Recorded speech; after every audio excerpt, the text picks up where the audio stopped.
ఒకసారి మంచులో జర్మనీలో నేను పనిచేసేది జర్మనీ దేశం 10 years మట్టి. ఫస్ట్లో తెలిసేది కాదు, మంచు పడినప్పుడు అంత తెల్లగా అయిపోయేది. దారి ఎక్కడ ఉందో, డ్రైనేజ్ ఎక్కడ ఉందో తెలిసేది కాదు. చాలా ప్రమాదం. ఒకసారి నేను స్టార్టింగ్లో 2016లో ఒకసారి వెళ్తా మంచులో బండి స్కిడ్ అయిపోయి 2 పల్టీలు కొట్టే, చక్రాల పైన ఉండే, కారు బాడీ ఏమో కింద ఉంది.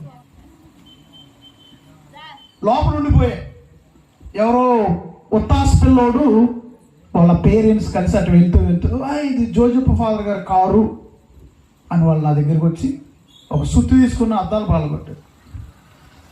నన్ను లోపల నుండి బయటికి లాగా. ఫస్ట్ యాక్సిడెంట్ అయిపోయినా నేను ఎక్కడో చదివా, కారు యాక్సిడెంట్ అయితే ముందు ఇంజిన్ కట్ చేయాలి, లేకపోతే అది పేలిపోద్దని ఎవరో చెప్పారు. ఇంకోటి ఏమో రేడియో వస్తూ ఉంది, నా పేరే నేను రేడియోలో వినాల్సి వస్తుందని కట్ చేశారు రేడియో కూడా. కాసేపటికి బయటికి లాగారు, హెలికాప్టర్ వచ్చేసింది.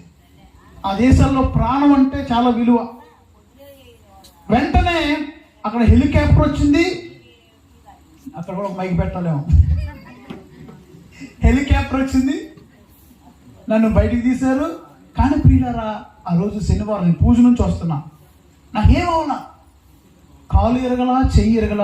అయినా హాస్పిటల్ తీసుకెళ్లారు, చెకప్లు అన్నీ చేశారు. మళ్ళీ నేను ఆ రోజు శనివారం సాయంత్రమే 2-3 గంటల్లో వచ్చేసాను. మళ్ళీ ఆదివారం 3 పూజలు చేశాను. నాకు అనిపించింది ఎల్రంటే అయ్యా నువ్వు నన్ను చూశావి. గట్టిగా తప్పలేదు.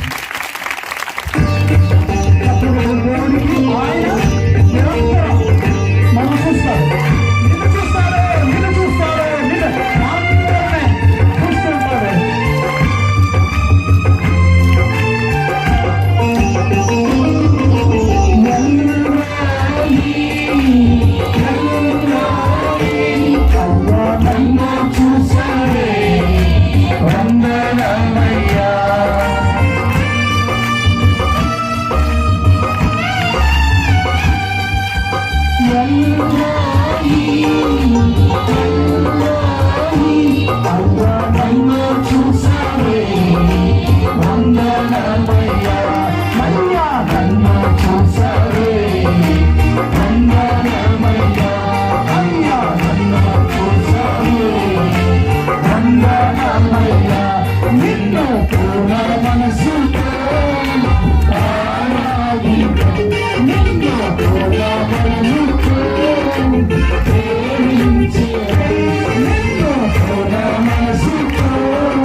దేవుడు కనుక మనం స్వస్థపరచపోతే అన్ని సంవత్సరాల జీవిత యాత్రలో ఎప్పుడో మనం బకెట్ తనేసేవాళ్ళం. బకెట్ తనడం ఏంటి? చచ్చిపోయేవాళ్ళం. ఆయన కాపాడుతున్నాడు. కొందరు గుర్తిస్తారు, కొందరు గుర్తించరు. ప్రభు కీర్తనకారుడు ఏమంటాడు? చవి చూచు చూడుడు, రుచి చూచు చూడుడు, ప్రభు ఎంత మంచివాడో మీకు తెలుస్తుంది.